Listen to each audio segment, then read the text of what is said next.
Okay, so we are now going to do pelvis.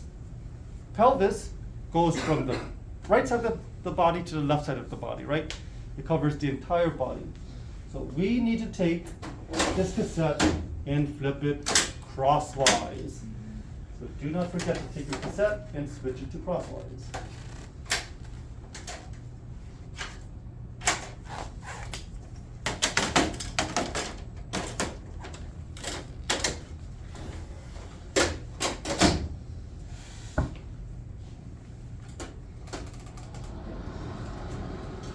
Good.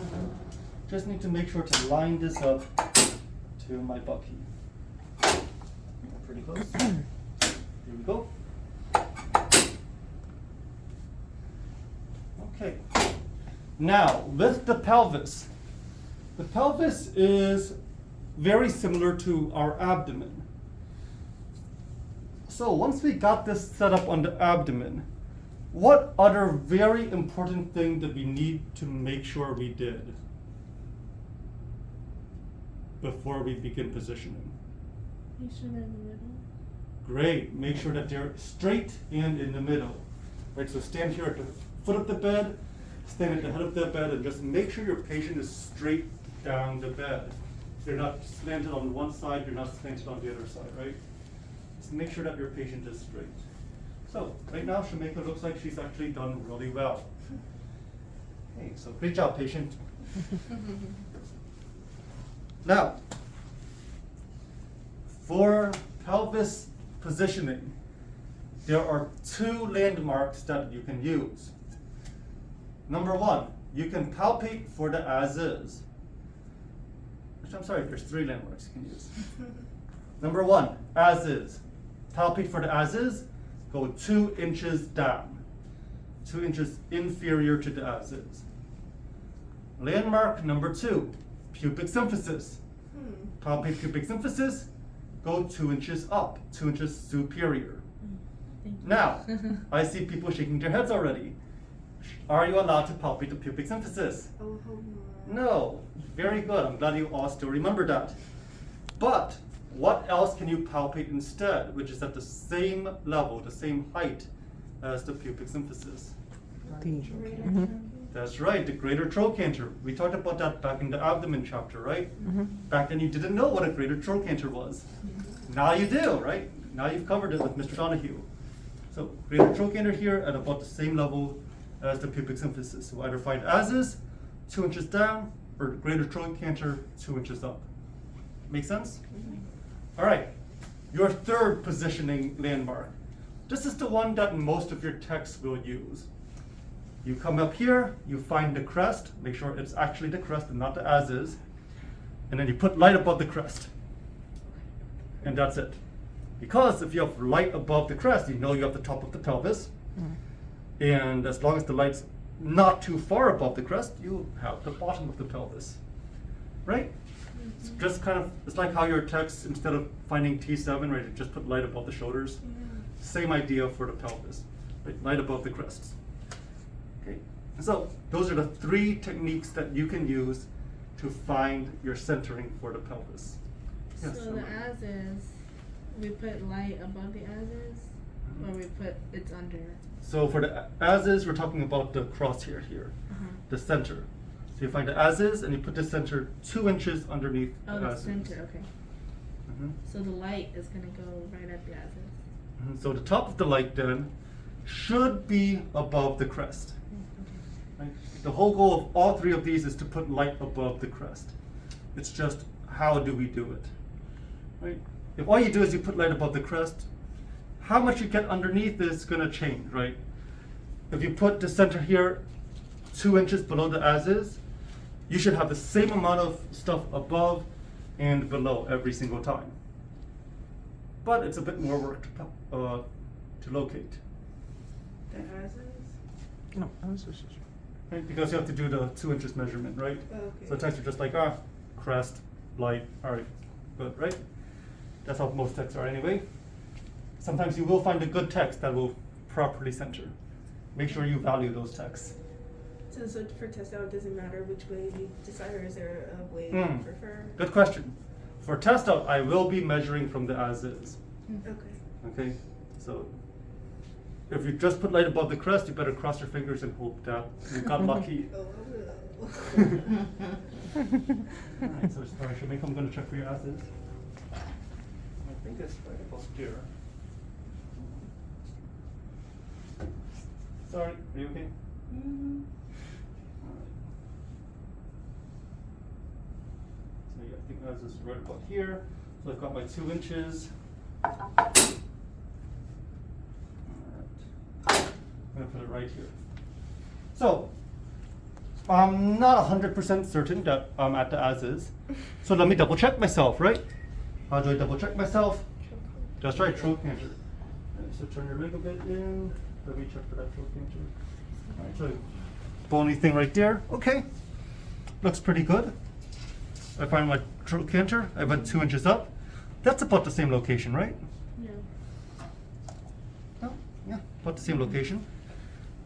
Let me try one final check. I'm gonna feel up here, see if I can find those crests. Okay, I think that's my crest. And yeah, it's inside my light field, isn't it? Mm-hmm. At the top of my light. So, my centering should be good, right? I can check my centering multiple ways. So, up and down, right? Superior, inferior. I'm good. What about left to right? Am I MSP? Yeah, looks pretty good as well. So, the final thing we need to make sure to do as far as positioning goes is fix the feet. Because this is an AP pelvis, correct? We're going to catch both hips, correct? So both hips should also look AP. And on the femur, what did we say we have to do to get an AP of the hip? That's right, toes in 15 degrees. So we're gonna have our patient separate the legs a little bit. All right, now, I want you to take a look at what Shamika's doing right now. Do you see how she's just twisting her feet inwards? Right, so, she's not actually rotating her legs. Her feet are just twisting like this. So be careful because this will throw you off. This will keep you from having proper rotation. So just relax your feet for now. Great. And I'm just going to turn this leg. I'm just going to turn this leg. Great. So do you see how the feet aren't twisting now? Now it's actual leg rotation that we're using. Okay, so just make sure that both of them look good. How do you put your marker on there? I was just about to say, how do we put the marker without getting in the anatomy? All right, great question. So where do we put the marker? Where did I put it? Okay. So there are 2 places that I would consider safe to put the marker. Right? Obviously, you can put it in the middle. So we're going to be looking at the side here, correct?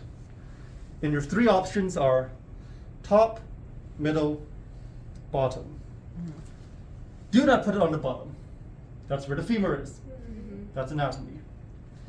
What you can do is you can put your marker here at the top. Okay, so right, if you want, you can slide it down here. Right, you can put it on top of the patient. You can even slide it onto your cassette. Right. But the idea is that you take the marker and you get it here to the top. So it's going to be right about. I want to see thought right you were there. gonna leave it on top of her, like, Oh, okay, yeah, I'll do that so that you can see it on your pictures then. you can't do, can you not do that? You could. Like, in real life? You can. The only reason I don't like doing this sometimes is because my marker slants and then my R looks kind of smushed. Oh, okay. It looks all, the word is foreshortened, right? It looks foreshortened. Okay. But why is it safe to put the right marker up here? You're not getting the abdomen, right? Okay, right, so I'm not really concerned about the abdomen with the pelvis X-ray, but is this going to be inside the bone? Why not? Because you're 2 inches above. Because if you take a look at your books and you look at what the pelvis looks like, the pelvis looks kind of like this, right?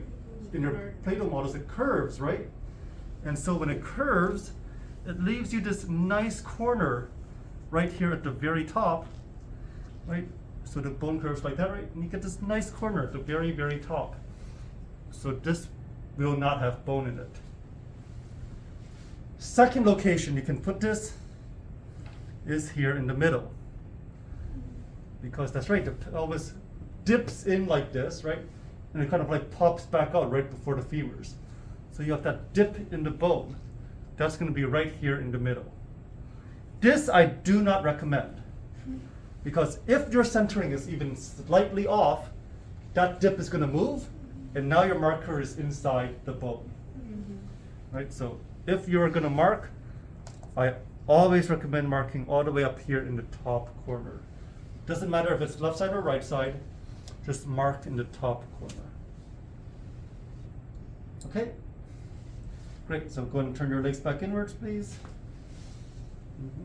Good. So I'm just going to separate your legs a little bit. Good. Turn inwards. There you go. More. Just right, turn those knees. Good. Right. And now, hold your breath. X-ray. You can breathe. Breathe and relax. So you need to hold your breath for a pelvic. So yes, we do have the patient do breath holds for hips and pelvis. The reason why is because we want to minimize that abdominal motion. Right, if the patient is breathing, not only is chest moving, but the diaphragm causes the abdomen to move as well. Right, so by having them hold their breath, we reduce that amount of motion so we can more clearly see everything inside.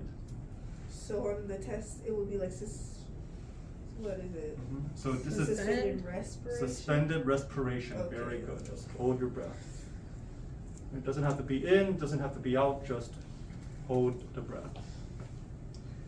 Great. Mr. Fung, just Yes. one thing. Can you move the trochanter again, just so we can just see how it see how to find it? Okay, so just turn inwards, and then it's going to be this bony thing right here.